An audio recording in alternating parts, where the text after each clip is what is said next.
ಸೂರ ಗುಡಿಸಿಲಿನೊಳಗ ಊರ ಬೆಳಗಿದ ದೀಪ, ದಾರವಾದಳು ಹೂಗಳ ಹಾರಕ್ಕ, ಹೆಸರು ಸಾಲು ಮರದ ತಿಮ್ಮಕ್ಕ, ಅವಳ ಹೆಸರು ಸಾಲು ಮರದ ತಿಮ್ಮಕ್ಕ. ಸೂರ ಗುಡಿಸಿಲಿನೊಳಗ ಊರ ಬೆಳಗಿದ ದೀಪ, ದಾರವಾದಳು ಹೂಗಳ ಹಾರಕ್ಕ, ಹೆಸರು ಸಾಲು ಮರದ ತಿಮ್ಮಕ್ಕ, ಅವಳ ಹೆಸರು ಸಾಲು ಮರದ ತಿಮ್ಮಕ್ಕ. ಹಸಿರ ಮಸಿಯಲ್ಲಿ ಬರೆದ ಪದವಿ ಪಡೆದವಳಲ್ಲ, ಹಸಿರೇ ಜೀವದ ಉಸಿರು ನಿನ್ನ ರಾಗ. ಹಸಿರೇ ಜೀವದ ಉಸಿರು ನಿನ್ನ ರಾಗ ಅಂದ್ರೆ ಏನ್ ಗೊತ್ತಾ? ಆಕೆ ಸಾಲು ಮರದ ತಿಮ್ಮಕ್ಕ ಅವರು ಶಾಲೆಗೆ ಹೋಗಿ ನಿಂತರ ಕಾಲೇಜಿಗೆ ಹೋಗಿ ಡಿಗ್ರಿ ಸರ್ಟಿಫಿಕೇಟ್ ಪಡ್ಕೊಂಡವಳಲ್ಲ, ಅವಳಿಗೆ ಹಸಿರು ಅಂದ್ರೆ ಜೀವದ ಉಸಿರಾಗಿತ್ತು ಅಂತ. ಹಸಿರ ಮಸಿಯಲ್ಲಿ ಬರೆದ ಪದವಿ ಪಡೆದವಳಲ್ಲ, ಹಸಿರೇ ಜೀವದ ಉಸಿರು ನಿನ್ನ ರಾಗ, ಹಸಿರೇ ಜೀವದ ಉಸಿರು ನಿನ್ನ ರಾಗ. ಹೆಸರು ಸಾಲು ಮರದ ತಿಮ್ಮಕ್ಕ, ಅವಳ ಹೆಸರು ಸಾಲು ಮರದ ತಿಮ್ಮಕ್ಕ. ಸೂರ ಗುಡಿಸಿಲಿನೊಳಗ ಊರ ಬೆಳಗಿದ ದೀಪ, ದಾರವಾದಳು ಹೂಗಳ ಹಾರಕ್ಕ, ಹೆಸರು ಸಾಲು ಮರದ ತಿಮ್ಮಕ್ಕ, ಅವಳ ಹೆಸರು ಸಾಲು ಮರದ ತಿಮ್ಮಕ್ಕ. ಪುಟ್ಟ ಗುಡಿಸಿಲಿನೊಳಗ ಪುಟಿದ ಕನಸಿನ ಮೊಗ್ಗು, ಹೂವಾಗಿ ಊರೆಲ್ಲ ಅರಳಿತ್ತು. ಆಕೆ ಹಂಗಂದ್ರೆ ಏನ್ ಗೊತ್ತಾ? ಪುಟ್ಟ ಗುಡಿಸಲಿತ್ತು ಆಕೆಗೆ, ಆ ಗುಡಿಸಲಿನಿಂದ ಹರಳಿ ಇಡೀ ಜಗತ್ತಿಗೆ ಬೆಳಕಾದ್ಲು ಅಂತ. ಪುಟ್ಟ ಗುಡಿಸಿಲಿನೊಳಗ ಪುಟಿದ ಕನಸಿನ ಮೊಗ್ಗು, ಹೂವಾಗಿ ಊರೆಲ್ಲ ಅರಳಿತ್ತ. ಪುಟ್ಟ ಗುಡಿಸಿಲಿನೊಳಗ ಪುಟಿದ ಕನಸಿನ ಮೊಗ್ಗು, ಹೂವಾಗಿ ಊರೆಲ್ಲ ಅರಳಿತ್ತ, ಹೂವಾಗಿ ಊರೆಲ್ಲ ಅರಳಿತ್ತ. ಹೆಸರು ಸಾಲು ಮರದ ತಿಮ್ಮಕ್ಕ, ಅವಳ ಹೆಸರು ಸಾಲು ಮರದ ತಿಮ್ಮಕ್ಕ. ಸೂರ ಗುಡಿಸಿಲಿನೊಳಗ ಊರ ಬೆಳಗಿದ ದೀಪ, ದಾರವಾದಳು ಹೂಗಳ ಹಾರಕ್ಕ, ಹೆಸರು ಸಾಲು ಮರದ ತಿಮ್ಮಕ್ಕ, ಅವಳ ಹೆಸರು ಸಾಲು ಮರದ ತಿಮ್ಮಕ್ಕ. ಹಸಿರ ಮಸಿಯಲ್ಲಿ ಬರೆದ ಪದವಿ ಪಡೆದವಳಲ್ಲ, ಹಸಿರೇ ಜೀವದ ಉಸಿರು ನಿನ್ನ ರಾಗ. ಹಂಗಂದ್ರೆ ಏನ್ ಗೊತ್ತಾ? ಅವಾಗಲೇ ಹೇಳ್ದೆ ನಾನು, ಮತ್ತೊಂದ್ಸರಿ ಹೇಳೋಣ. ಯಾಕೆ ಅಂತಂದ್ರೆ ಆಕಿ ಡಿಗ್ರಿ ಸರ್ಟಿಫಿಕೇಟ್ ಪಡ್ಕೊಳ್ದೆ ಇದ್ರು ಇಡೀ ಜಗತ್ತಿಗೆ ಬೆಳಕಾಗಿದ್ದಾಳಲ್ಲ. ಊರಲ್ಲಿ ಏನಾಗಿತ್ತು ಅಂತಂದ್ರೆ, ನೀನು ಮಕ್ಕಳಿಲ್ಲ, ನೀನು ಬಂಜೆ ಅಂತ ರೇಗಿಸ್ತಾ ಇದ್ರು, ಹಂಗಿಸ್ತಾ ಇದ್ರು.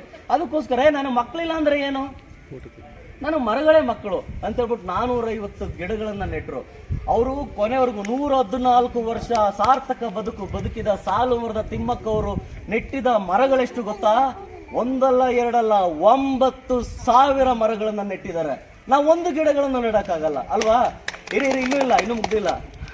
100 ನಾರುಗಳಿಗೆ ನೀರಾಕಿ ನೀಸಾಕಿ ಬೆಳೆದ ಮರಗಳ ನೆರಳು ಈ ಜಗಕ್ಕ, ಪ್ರಾಣಿ ಪಕ್ಷಿ ನವಿಲು ಅಳಿಲೀಗ, ಹೆಸರು ಸಾಲು ಮರದ ತಿಮ್ಮಕ್ಕ, ಅವಳ ಹೆಸರು ಸಾಲು ಮರದ ತಿಮ್ಮಕ್ಕ. ಸೂರ ಗುಡಿಸಿಲಿನೊಳಗ ಊರ ಬೆಳಗಿದ ದೀಪ, ದಾರವಾದಳು ಹೂಗಳ ಹಾರಕ್ಕ, ಹೆಸರು ಸಾಲು ಮರದ ತಿಮ್ಮಕ್ಕ, ಅವಳ ಹೆಸರು ಸಾಲು ಮರದ ತಿಮ್ಮಕ್ಕ. ಸಾಲು ಮರಗಳ ತಾಯಿ 1000 ಮಕ್ಕಳು ನಿನಗ, ಹಳ್ಳಿ ಗಲ್ಲಿ ದಿಲ್ಲಿ ತನಕ. ಅಯ್ಯೋ, ಅವಾಗ್ಲೇ ನೀವು ಮಕ್ಕಳೇ ಇಲ್ಲ ಅಂತ ಹೇಳಿದ್ರೆ ಇವಾಗ ಹೆಂಗೆ 1000 ಮಕ್ಕಳು ಅಂತೀರಾ? ಅವರು ಅಭಿಮಾನಿಗಳು ಅಷ್ಟಿದ್ರು ಅಂತ. ಇದು ಮಾಗಡಿಯಿಂದ ಮಲೇಷಿಯಾವರೆಗೂ ಅಭಿಮಾನಿಗಳಿದ್ದಾರೆ. 1000 ಅಲ್ಲ, ಕೋಟಿ ಜನ ಅಭಿಮಾನಿಗಳಿದ್ದಾರೆ ಇವಾಗ. ಸಾಲು ಮರಗಳ ತಾಯಿ 1000 ಮಕ್ಕಳು ನಿಮಗ, ಹಳ್ಳಿ ಗಲ್ಲಿ ದಿಲ್ಲಿಯ ತನಕ, ಹಳ್ಳಿ ಗಲ್ಲಿ ದಿಲ್ಲಿಯ ತನಕ. ಹೆಸರು ಸಾಲು ಮರದ ತಿಮ್ಮಕ್ಕ, ಅವಳ ಹೆಸರು ಸಾಲು ಮರದ ತಿಮ್ಮಕ್ಕ. ಸೂರ ಗುಡಿಸಿಲಿನೊಳಗ ಊರ ಬೆಳಗಿದ ದೀಪ ದಾರವಾದಳು ಹೂಗಳ ಹಾರಕ್ಕ ಹೆಸರು ಸಾಲು ಮರದ ತಿಮ್ಮಕ್ಕ ಅವಳ ಹೆಸರು ಸಾಲು ಮರದ ತಿಮ್ಮಕ್ಕ ಚಂದ್ರ ಚೆಲ್ಲಿದದರೆಗೆ ಮುಗಿಲ ತುಂಬಿದ ಬೆಳಕು ಹೊತ್ತು ಕುಣಿದಾಡಿದ ಹೂಕರಗ. ಏನಣ್ಣ ಇದು? ಚಂದ್ರ ಚೆಲ್ಲಿದದರೆಗೆ ಮುಗಿಲ ತುಂಬಿದ ಬೆಳಕು ಹೊತ್ತು ಕುಣಿದಾಡಿದ ಹೂಕರಗ ಅಂದ್ರೆ ಏನಿದೆ ಅರ್ಥ? 114 ವರ್ಷ ಬದುಕಿದ ಸಾಲು ಮರದ ತಿಮ್ಮಕ್ಕ ಅವರು ಅವ್ ಬದುಕಿದಾಗ ಹಗಲಾಗಿದೆ, ഇരുಳಾಗಿದೆ, ರಾತ್ರಿ ಆಗಿದೆ, ಕತ್ಲಾಗಿದೆ, ಎಷ್ಟು ಜಾತ್ರೆಗಳು, ಎಷ್ಟು ಉತ್ಸವಗಳು, ಎಷ್ಟು ಪೂಜೆಗಳು. ಈ ಪೂಜೆ ಮಾಡ್ಬೇಕಾದ್ರೆ ಮುಖ್ಯವಾಗಿ ಏನ್ ಬೇಕು?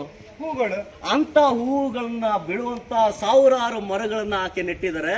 ಗುಡಿ ಪೂಜೆ ಮಾಡಬೇಕಾದ್ರೆ, ಜಾತ್ರೆ ಮಾಡಬೇಕಾದ್ರೆ, ತೇರು ಎಳಿಬೇಕಾದ್ರೆ ಸಾಲು ಮರದ ತಿಮ್ಮಕ್ಕನ ನೆನೆಸ್ಕೊಳ್ಳೇಬೇಕು ಅಂತ.